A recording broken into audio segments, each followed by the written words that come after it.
Little bike, big fun. I'm gonna say fun a lot, but it's a good word for how I feel about this bike.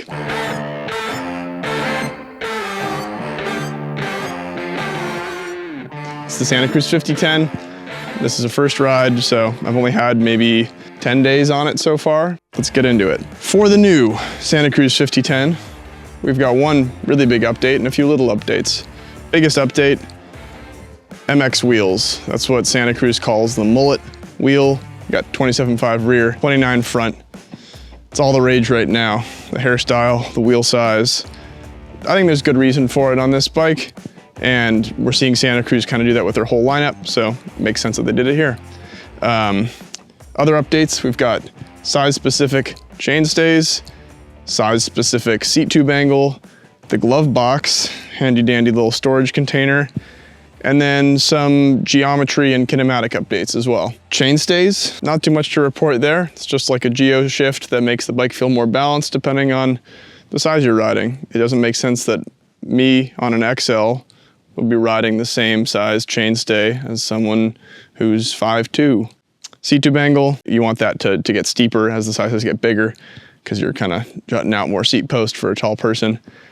As a matter of opinion, I think the seat tube on this is still too slack. The actual seat tube angle, like this dealio right here, is closer to like 70 degrees. And as a result, like the more post you have out, the kind of like further back you feel like you're sitting on the bike.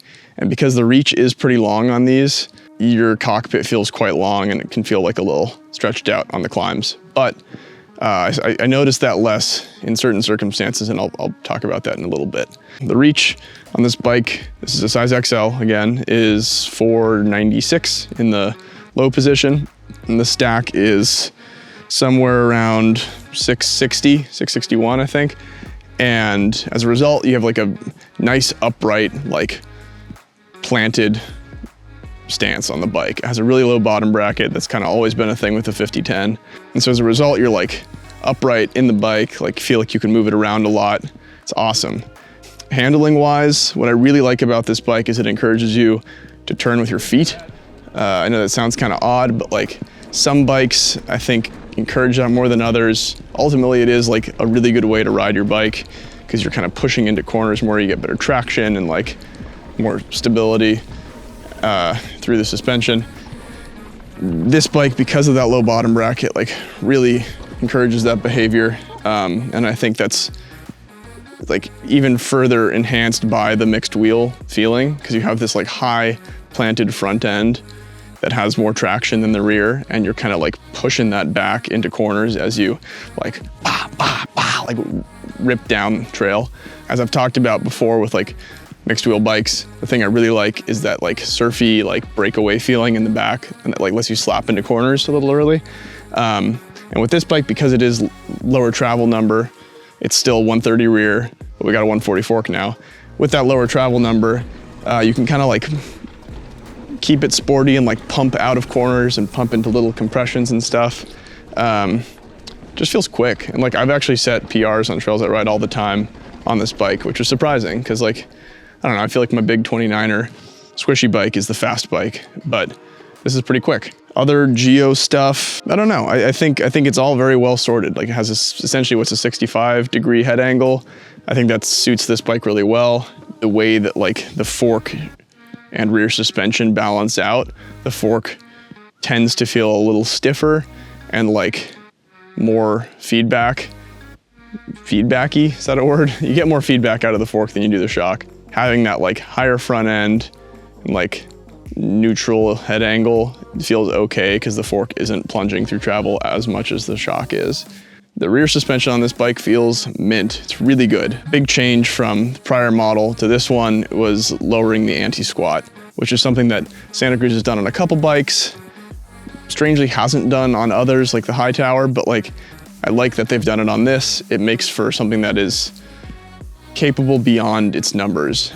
I've been riding the 5010 on trails I know, and it feels great on those, but on stuff I've never ridden before, I've taken it out and felt confident and like secure enough to ride like some sketchy lines, you know, fun terrain, but like you know, proper moves and stuff, it handles that really well. Like the sensation, I guess, is like when you like huck to flat off something or like go too far on a jump, it lands really planted, just kind of like sits into the travel nicely, doesn't feel like it's gonna buck you at all. And then just the same when you like rally it in rough stuff and like you're trying to push hard to like maintain speed and stay up, it handles chops super well, which is kind of surprising. I thought it would be like great in the smoother like flow trail scenarios, but then get overwhelmed on chunky stuff, but that has not been the case, which is great because it's a bike that you kind of want to just like pop off all the side stuff no matter what is in the trail in front of you. And so you can do that. You can pop off some little side hit and then land in a chute where there's like rubble and roots and stuff, and it'll track through that pretty nicely.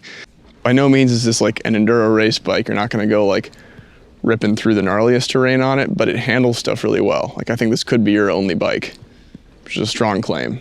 I think for most places around the world, like most trail centers, this is probably all you need and is going to make riding a great time.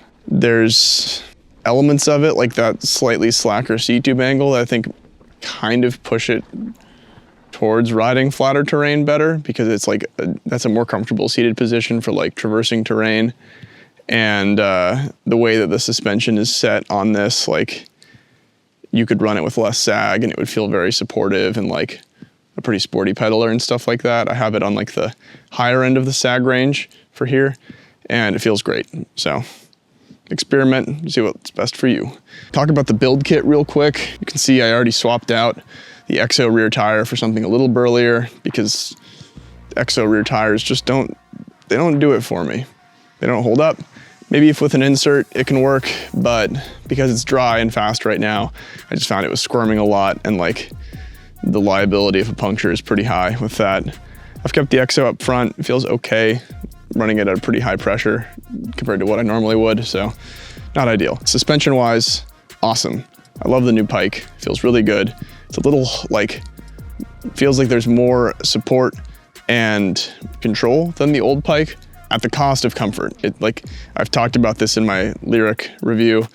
The new RockShox stuff feels a little, it's quite a bit more damp, and as a result, a little less comfortable. But I think the like trade-off with that is support and control. So you can like keep traction on stuff where you wouldn't otherwise, and like keeps the front end up. It's a good feeling. This is the high-end, top-of-the-line build, so it's got SRAM Axis and Santa Cruz Reserve wheels. The wheels I really like. They're quite stiff, which reminds me that like generally this is a surprisingly stiff bike. I think that's kind of Santa Cruz's MO right now. Like the way that like the VPP is set up and the like current layup of rear triangle and front triangle that they're doing lends itself to being pretty stiff in corners. And maybe if you're like on a really big bike and you're a light rider, it can feel a bit harsh. Like I weigh 180 riding the XL, which like they are size specific stiffness in theory. To me, it doesn't feel harsh. It doesn't feel like too stiff of a bike. And though I do think maybe if you were lighter or not pushing it as hard, like it could feel too stiff. All that to say, for bigger riders, I think Santa Cruz bikes are going to be great for you because like they are stiffer. They will hold up a little better in turns. As a result, like bearings will wear out a bit less. So that's sweet. One glaring problem, other than the EXO tires, which are unfortunately just a thing that we see on a lot of bikes because it keeps them light.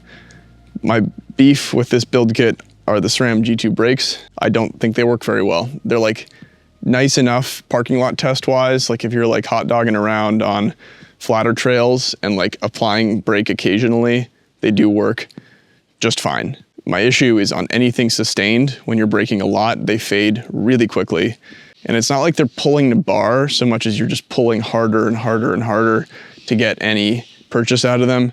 It's kind of surprising how bad that feeling is, because like I rode guide brakes on bikes for years and they seemed fine. The G2s, which are in theory just a proxy replacement, just are not up to the task. It'd be awesome to see codes on this if they're going to stick within SRAM's lineup. I'm partial to Shimano brakes and would be stoked to see a set of XTs on this. The price trend of Santa Cruz bikes, this is going to be pretty expensive. I think the frame is great value because their bikes hold up really well. I think the build kit is an okay value because there are some things you're going to want to change immediately, like the brakes, like the tires, and you know, that's what it is. Personal things, like I don't love axis. I think the derailleur clutch is way too weak and it slaps around a bunch, makes a bunch of noise. I think the controller is kind of irritating because I never know like which direction I'm supposed to be pressing to shift.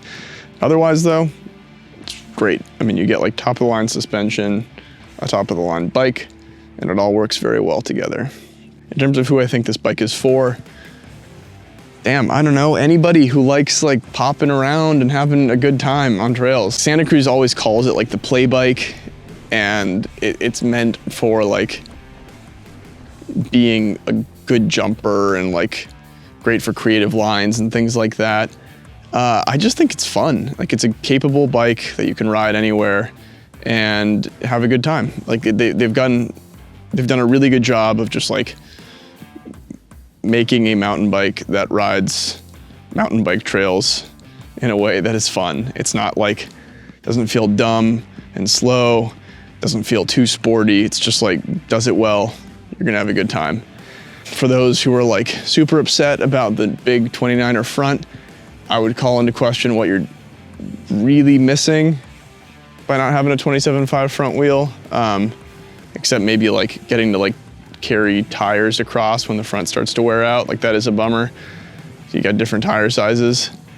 Otherwise, I don't know, unless you're like someone who's thrown bar spins on regular trail rides, then yeah, you're gonna have like a little bit more mass to throw around, and I'm sorry. I dig it. I think the mullet makes sense. Happy to see it. Happy to ride this, and I'm gonna spend a lot more time on it over the next couple months as we go into fall here. Grip is gonna get better, which is amazing. And I'll have a lot more thoughts for you. Be sure to subscribe so you can hear those thoughts down the line. And thanks for hanging out. I've been Dario, this has been the Lone Wolf, and this is the Santa Cruz 5010. See ya.